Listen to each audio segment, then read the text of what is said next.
Hey guys! So on my Tumblr I asked for suggestions or questions that you all might have had for me, and I actually received quite a few that I'm going to answer now. So let's get started, I'm excited for this.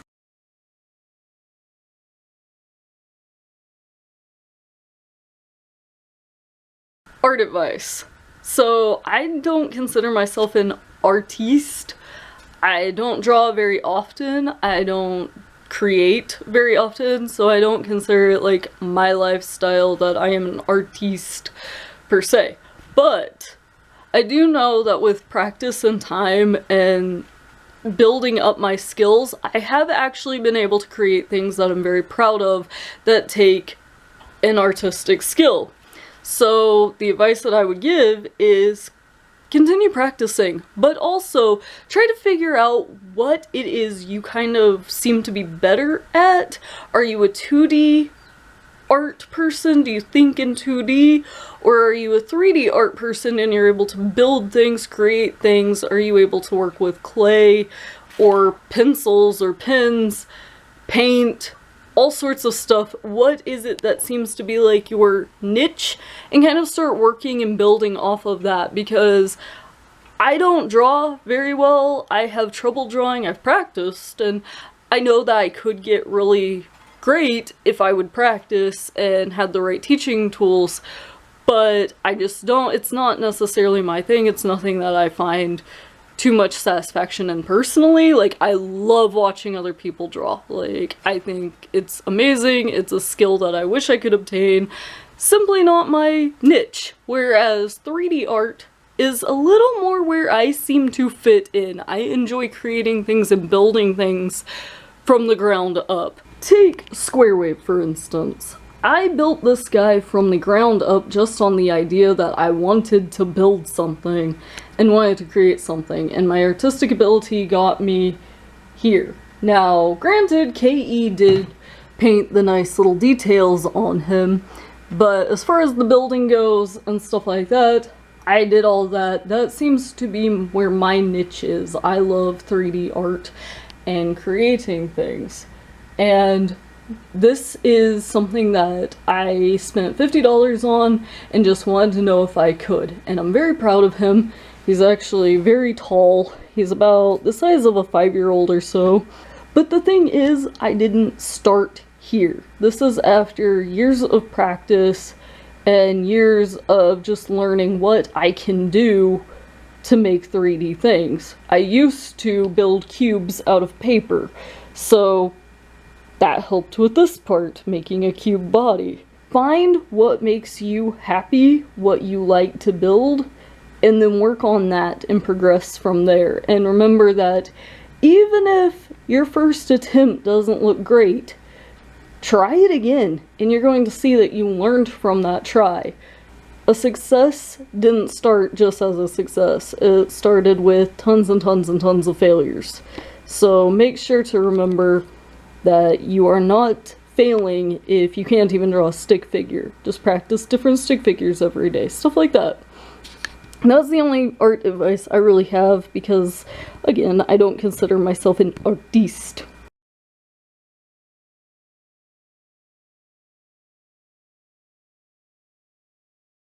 About our birds and what type of birds we have, these are our two birds. We have Erica down here and Stardust up here. They are little diamond doves. We originally got Erica because KE believed that he was the cutest little thing in the entire world and ended up crying upon sight of seeing him because he was just so cute. We had discussed getting a bird for over half a year before actually purchasing a bird. It is a commitment. They do live for quite a few years, so you do need to make sure, are you willing to take on the 13 years?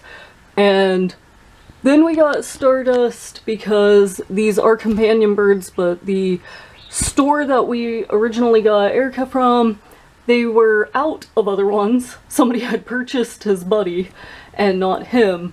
So he was kind of lonely, but we did end up getting Stardust because a lady had him and his little friend got eaten by a cat, as very sad as that is.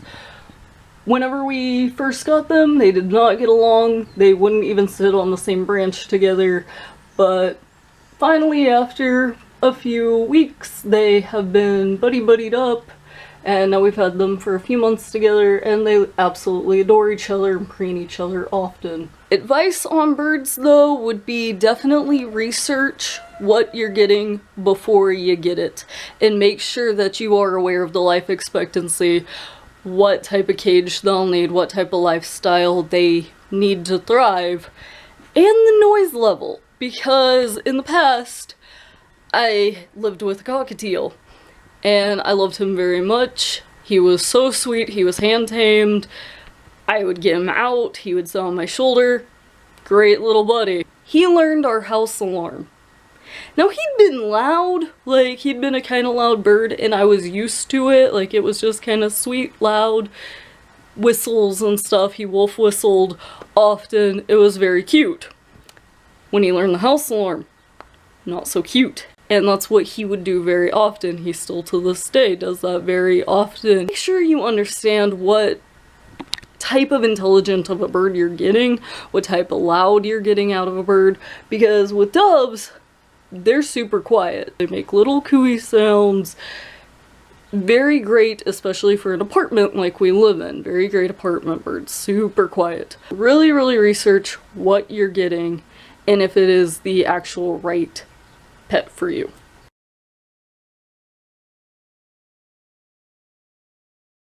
Why am I so afraid of being alone, and why do I want somebody to hold me and tell me it's okay?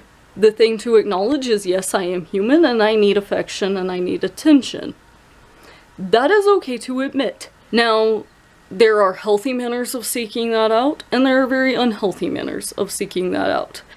Going out and seeking it from the wrong people is only going to get you hurt. So make sure that you acknowledge, maybe go find a best friend. Find somebody whom you trust that you can wrap your arms around, hug, and it doesn't do anything but give you both a hug and stuff like that. Whereas there is the unhealthy manners that are taken of people who go just because they need a hold or something like that, end up going to people that will end up taking advantage of that and hurting them in the process. I'm not saying every single case is like that, but what I am saying is you need to be very careful in your way of seeking out physical affection and making sure you find the right people.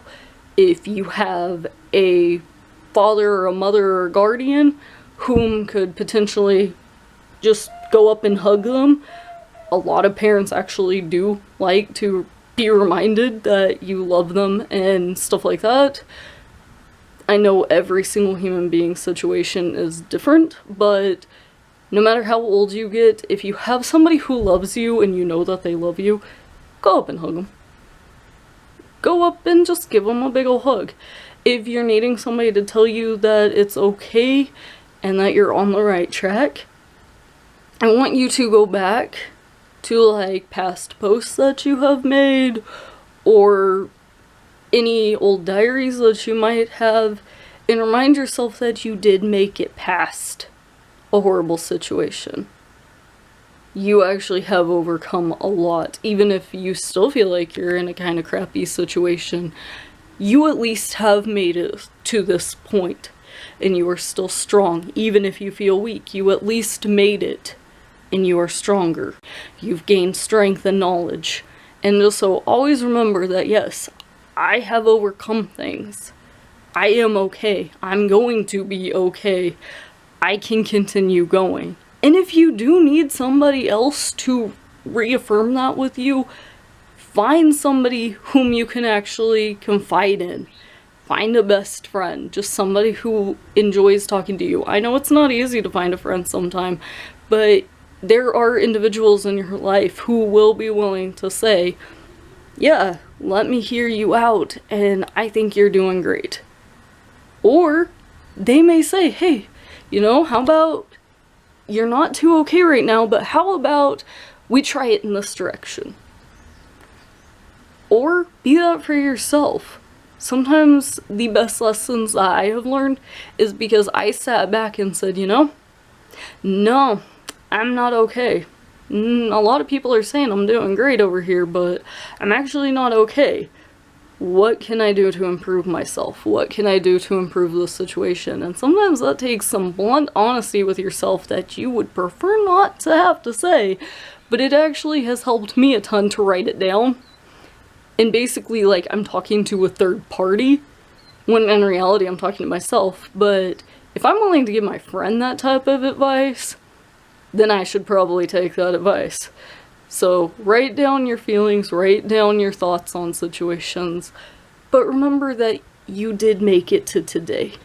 And that is a huge, huge deal. That is a huge strength. You've been here before. You have been in a situation you didn't think you could overcome. And you made it through. So you can. You just have to trust yourself on that. You are okay.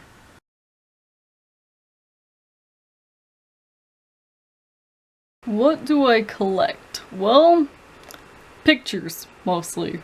I am very much like Ritsuka from the anime manga Loveless.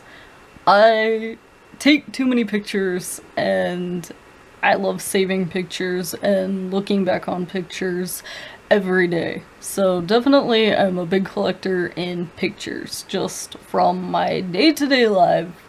I think that it reminds me that I have been in good places, or I've been in bad places and gotten through it. Those memories just help me remember to keep going, because there are more pictures out there. There are many great experiences out there. Another thing that I collect is bones and skeletons. I don't know where this fascination came from. It's actually pretty recent. In the last few years, I've just found myself adoring bones, and especially like articulated bones. I don't know why, it fascinates me, because I'm not too big on the organs or the gore thing, but definitely bones. I don't know why, just little animal bones. Like this one right here, that's the closest to me. He hangs out by my bed. He is a cat. I love him to itty bitty pieces. My friend got him for me for my birthday. He is just so cute. I named him Persolmule. And Persolmule just hangs out by my bed in a bird cage because I thought that was artistic and fun. And also, these are coffin nails. So nails that you would drive into a coffin way back when. I also have a mouse that I have named Squire. And I have a muskrat skull back here, and his name is Mr. Nimblesworth. I also have a beautiful morpho butterfly that is not named, but I do adore very much. And that yellow butterfly was gifted to me from a friend. They found it perfectly preserved on the sidewalk and decided to give it to me. And then if you watch one of my videos, you'll know what's in this jar, but I'm not going to show it because it is kind of graphic. But I also have a perfectly preserved dead baby bird. Another thing that I am known for collecting is shinies. Just pop tabs, bottle caps, the shiny things. I don't actually know why I love these so much and collect these, but I love them so much and collect them. And this is definitely not all of them, but this is many that have gone into this jar so far. And then I have so many floating just all over the place, including in my pants pockets.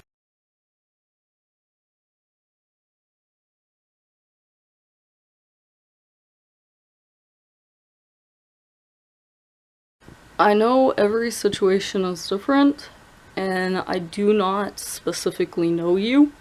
I do not specifically know your family structure other than what you have told me. But what I can tell you is you don't necessarily need to do a big coming out. For a parent, most of the time, a parent wants to know that you're okay. That you are going to be safe and loved and be a good person.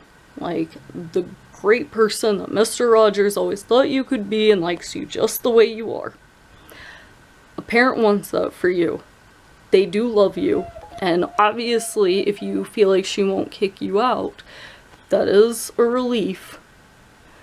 And it does seem like she does love you very much. Something that you can tell her, if you do choose to tell her that you are pansexual or whatever you do choose to tell her, is remind her it does not change you at all.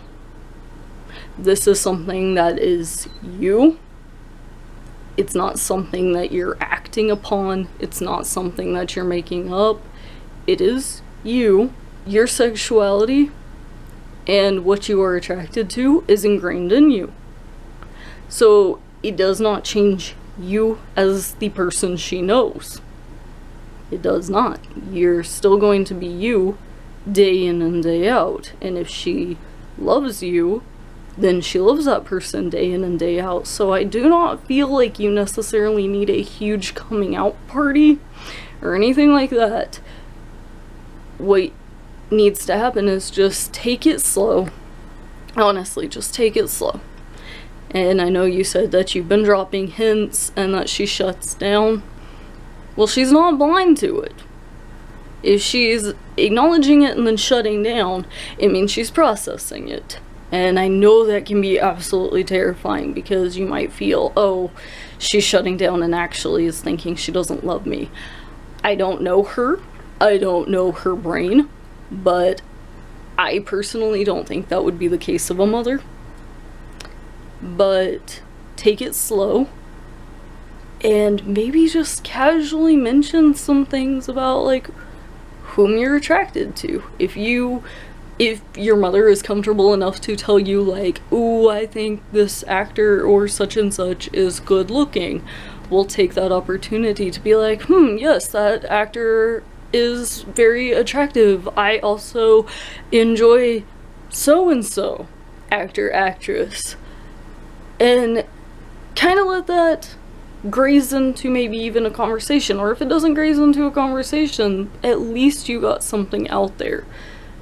As far as political views, your views are your own, and you can't change her views. You can simply show her that you are still healthy and that you are still living okay. I know for conservatives, generally they fear that you're doing something dangerous or something like that. Just let her know you are safe and that you're not, hurting anybody, you're not hurting yourself. Make sure you're not hurting anybody or yourself, but just remind her, yeah, I'm not hurting anybody, I'm not hurting myself. I am viewing the world as wanting to just figure out what is the best solution to problems. And remember that many different solutions can solve the same problem. And be confident in yourself. Don't feel scared to say who you are, or she might fear you're not actually sure of your own self. And for a mother, that can be scary, that you might be going through a phase. I am not saying you're going through a phase. What I'm saying is a mother might be worried, oh no, this is just another phase. If you're having to terrified come out to me as, I'm this sexuality. That can actually scare a mom that you're not assured of that to your own self. Even if you are and you're literally just terrified to say it to her. But make sure you're just like, actually no, I'm this sexuality and that's me. Doesn't change me, doesn't change the kid that you know and love. It's just me. So I'm attracted to. It's what I like. Nothing about me is going to change other than you're not maybe, anything can happen, especially since you're pan. Anything can happen, but nothing really changes other than you might be meeting my girlfriend, or you might be meeting my boyfriend, or I might not have kids, or I may have kids, or we may have kids that are adopted. But don't make it like this big scary thing, like, oh, that's such a horrible feeling. Be confident in the fact that, yeah, that's just how my life has turned out, and I'm proud of it. I'm proud of being me. Don't be ashamed of yourself, and remind her you didn't change overnight and magically you're a brand new person because she has this info about you. You're still the same person that she knows and loves, and that might help her in understanding and accepting.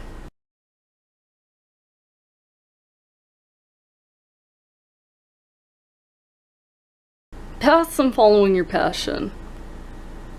If you are very passionate about it and you believe it'll actually get you somewhere in life and make you happy in life, do it.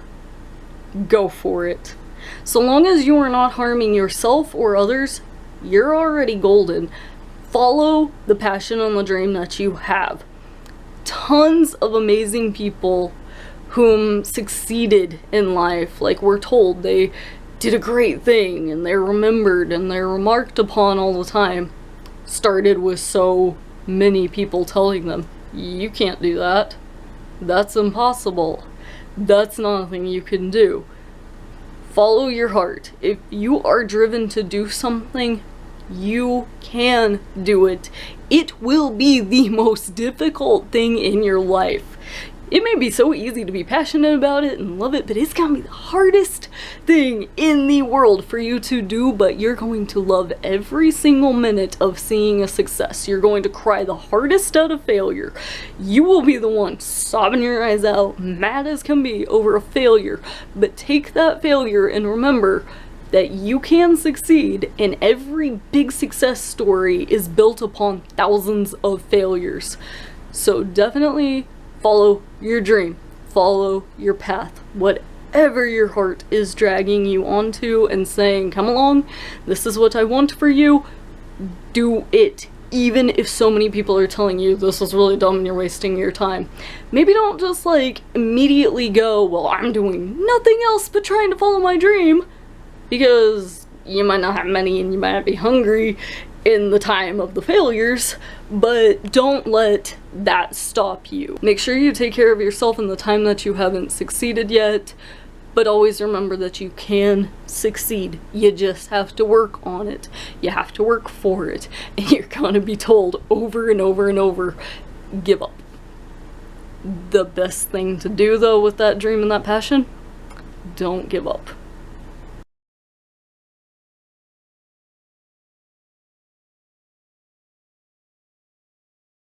What is it like to move out for the first time on your own?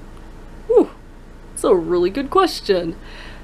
Well, I moved out for the first time on my own after I had grown some independence. I had kind of started making sure I knew finances.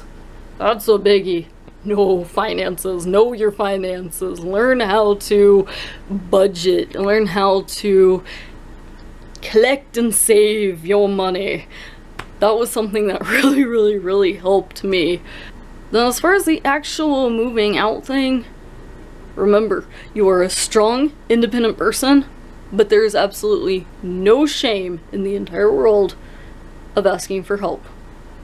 Now some people are going to shame you, or they'll roll their eyes, or they'll be upset, and those might not be the right people to ask for help from. But remember that you can always ask for help from somewhere out there. Somebody's willing to help. Because sometimes things are difficult on your own. So never feel shame in being like, I need to ask for help. The thing is, don't make a habit of expecting help.